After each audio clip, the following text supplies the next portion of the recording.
Maravilhoso sabadão para todos vocês que estão em casa, viu? Hoje é dia de apoiar o Londrina Esporte Clube, tanto no ginásio Moringão, também no Estádio do Café. Falamos primeiro do futebol, viu? Às 4h30 da tarde, no futebol, o Leque recebe outro Leque, o Leque do Mato Grosso, o Luverdense Esporte Clube da cidade de Lucas do Rio Verde. A partida ela é válida pela terceira rodada do Campeonato Brasileiro da Série B.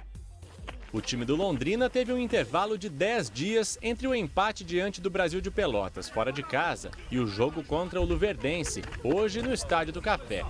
Tempo que foi ideal somente para a saída de alguns jogadores do departamento médico, porque para treinar, o fato atrapalhou um pouco. O que a gente trabalhou, a gente não conseguiu os 11 jogadores, uma preparação ideal que se fosse de 10 dias, 12 dias direcionado. Então a gente conseguiu ali 5 dias de preparação com esses 11 e aí intercalando ainda. Mas claro que dentro desse momento que eu não tive essas opções, eu fiz as opções com os jogadores que estão à disposição também. Se não joga esse, joga aquele. Então eu acho que foi bom por isso e para alguns aspectos físico-técnico que a gente foi aprimorando. Em 2 rodadas até agora, o Leque sofreu 4 gols. Até por isso, muitos ajustes foram necessários. Deu para a gente aprimorar foi o sistema defensivo, assim, posicionamento, alguns detalhes desse trio ofensivo, né? Mesmo o Belusso não treinando o final de semana, que foi logo após o Jogo do Brasil, porque ele teve uma pancada nas costas, não conseguiu dar continuidade ao trabalho, então só retornou aos trabalhos na segunda-feira. Mas o que mais me prejudicou foi até a estrutura um pouco do meio campo, né?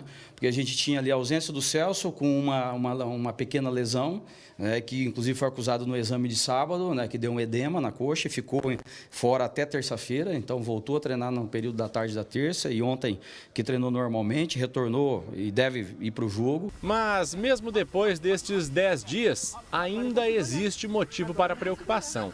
Mesmo com o retorno do Ayrton, o Ayrton treinou revezando com o próprio Igor também, porque vem fazendo a função. E até mesmo porque quando o Ayrton não puder jogar, o Igor não seja surpreendido e rapidamente tem que entrar e não saiba o que fazer e não está adaptado ao time titular. Então eu vejo que treinamento é para você fazer ajustes e treinamento é para você mudar, organizar, pensar o que pode ocorrer sem esse, as opções com aquele, né? Então a gente faz isso. Então, na verdade, a gente já tem definido isso desde o início da semana, então não é a maior dúvida. Hoje, se você me perguntar, a maior dúvida mesmo é em cima até da questão do Germano, que a gente realmente sabe da importância dele, mas também a gente tem que tomar um posicionamento para que ele não entre em campo e o rendimento dele seja baixo, não nos ajude e aí fica uma imagem ruim para ele também. E se o time que entrar em campo logo mais no Estádio do Café seguir as orientações da comissão técnica, o torcedor vai ver uma equipe bem mais aguerrida. Qual que foi a grande falha nossa diante do Internacional? A inoperância da marcação. A marcação foi muito pouco produtiva. Então, foi uma marcação lenta, sem compactação, sem agressividade, né? Até quando a gente teve a opção de posse de bola, criamos algumas situações, não estava, claro, um dia inspirado. Então, a gente tem que ter esse equilíbrio. Então, o próprio Luverdense tem essa característica. É um time que joga, ao mesmo tempo não tem aquela marcação excepcional, mas é um time que joga, tem posse de bola e compacta como todas as outras equipes. Então, a gente vai ter que furar esse bloqueio, mas está atento para esse lado. Então, Londrina vai ter que produzir num nível de criatividade altíssimo, mas, ao mesmo tempo, marcação forte também.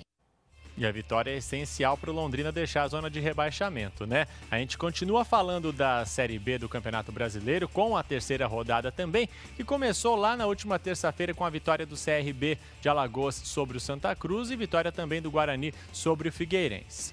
Ontem, mais 3 jogos agitaram a rodada. Em Criciúma, olha que fase, hein? O time da casa perdeu mais uma vez. Dessa vez, quem aproveitou a má fase do adversário foi o América Mineiro e o Criciúma é o lanterna da competição. O time de Minas é o 5º colocado. Em Varginha, o Boa Esporte e o Oeste ficaram só no 1-1. O Oeste é o 11º, 2 posições acima do Boa. E em Goiás, o clube de segunda maior verba televisiva da Série B continua sem vencer e após 4 partidas, hein? Tem um jogo a mais ainda para piorar a situação do Goiás. Goiás e Brasil de Pelotas ficaram só no 1-1. O Goiás é só o 15º, logo abaixo do time gaúcho.